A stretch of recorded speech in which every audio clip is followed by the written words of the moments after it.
ये क्वेश्चन देखते हैं। क्या लिखा है कि एक इलास्टिक कोलिजन हो रहा है।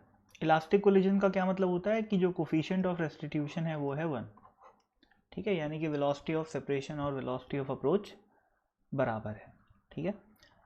अब इसमें लिखा हुआ है कि kinetic energy remains constant, first option. तो ऐसा लगता है कि ये करेक्ट ऑप्शन है, क्योंकि अपन लोग क्या पढ़े हैं कि इलास्टिक कोलिजन में काइनेटिक एनर्जी कंजर्व रहती है। परंतु यहाँ पर एक छोटा सा कैच है। ऐसा होता है कि यहाँ पर क्या लिखा हुआ है, रिमेन्स कांस्टेंट। ये गलत है। होता ये है कि कोलिजन के समय, जैसे मान लो मैं एक सिचुएशन बताता हूँ जिसमें दो बॉल है, this is ball number A and this is ball number B. अब ये इससे जाके टकरा गई, v स्पीड से जा रही थी मान लो। तो कोलिजन के दौरान क्या होता है, थोड़ा सा डिफॉर्मेशन आ जाता है दोनों बॉल में। भाई बॉल एक दूसरे को कंप्रेस करेंगी पहले, है ना, और उसके बाद ही तो है जो इस पे ऐसे फोर्स लगेगा और इस पे ऐसे फोर्स लगेगा, ठीक है। लेकिन इलास्टिक कोलिजन में क्या होता है, इन दोनों बॉलों के पास एक टेंडेंसी है। वो टेंडेंसी क्या है कि उन लोग अपने शेप को बिल्कुल 100% रिस्टोर कर लेते हैं। तो बाद में क्या होता है, ये बॉल ऐसी हो गई और ये बॉल ऐसी हो गई, यानी कि इसका जो शेप था वो एज इट इज़ रहा और इस बी का जो शेप था वो भी बिल्कुल एज इट इज़ रहा, ठीक है। लेकिन हो क्या रहा है समझो, यहाँ पर कुछ काइनेटिक एनर्जी थी ए के पास, यहाँ पर मान लेते हैं कि दोनों की कॉमन स्पीड कुछ है v, ठीक है। तो इस समय क्या हुआ है, सॉरी v डैश, ठीक है। इस समय क्या हुआ है कि कुछ डिफॉर्मेशन आ गया है, भले ही वो इंस्टेंटेनियस डिफॉर्मेशन है पर है। तो क्या होता है कि यहाँ पर अगर काइनेटिक एनर्जी k है तो यहाँ पर काइनेटिक एनर्जी k डैश होगी, और जो डिफॉर्मेशन एनर्जी है जिसको मैं पोटेंशियल एनर्जी भी बोल सकता हूँ वो भी यहाँ पर आएगी, ठीक है ना, सिनेरियो में। तो यहाँ पर पोटेंशियल एनर्जी भी आएगी और काइनेटिक एनर्जी भी आएगी। तो जो ये k है ना, ये बड़ा रहेगा इस k डैश से। क्यों? क्योंकि इस k का कुछ पोर्शन कहाँ चले गया, पोटेंशियल एनर्जी में चले गया और कुछ रह गया।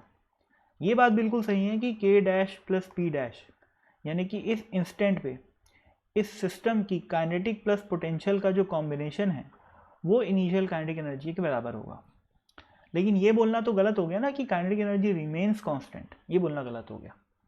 हाँ, लेकिन जब इन लोग सेपरेट हो गए, यानी कि फुल रिस्टोरेशन ऑफ शेप आ गया, तो भाई मान लेते हैं कि यहाँ पर जो वेलोसिटी है वो v1 है और यहाँ जो वेलोसिटी है वो v2 है।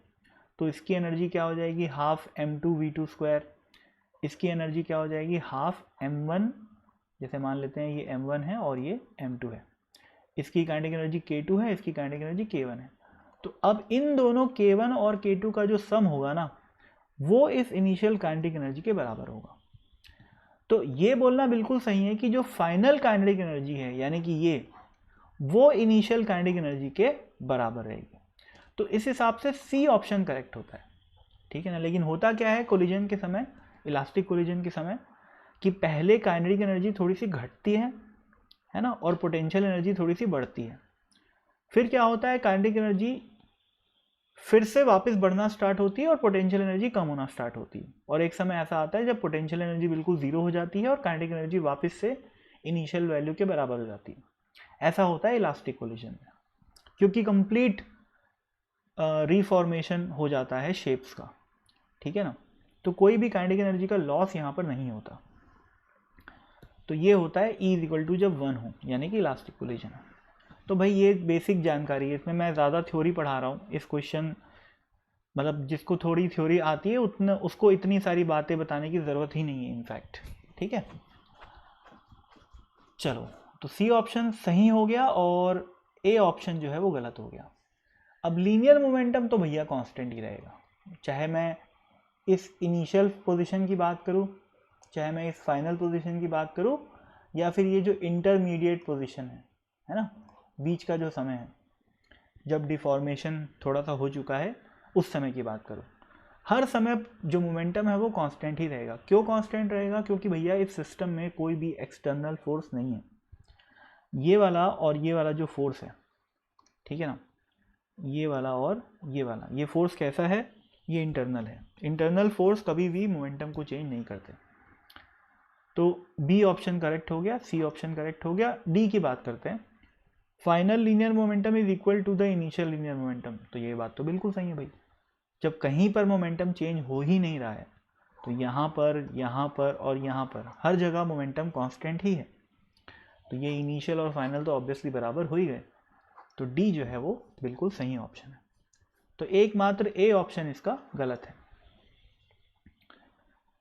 ठीक है, और भाई देखो कोलिजन का जो मैकेनिज्म होता है वो सबको आना चाहिए, है ना, वो थ्योरेटिकल पार्ट है, और आपको ये पता होना चाहिए कि कोलिजन के समय होता क्या है। कोलिजन के समय यही होता है कि पहले काइनेटिक एनर्जी थोड़ी सी डिफॉर्म हो जाती है, मतलब काइनेटिक एनर्जी पहले थोड़ी पोटेंशियल में कन्वर्ट होती है, तो काइनेटिक एनर्जी शुरू में कम होती है सिस्टम की और पोटेंशियल एनर्जी बढ़ती है।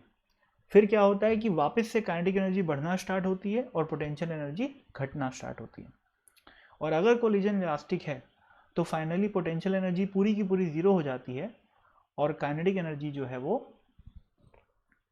वापस से इनिशियल वैल्यू में आ जाती है। तो ये बात आपको पता होनी चाहिए इलास्टिक कोलिजन के बारे में, और अगर ये पता है तो फिर ये क्वेश्चन तो मुश्किल से 1 मिनट का है।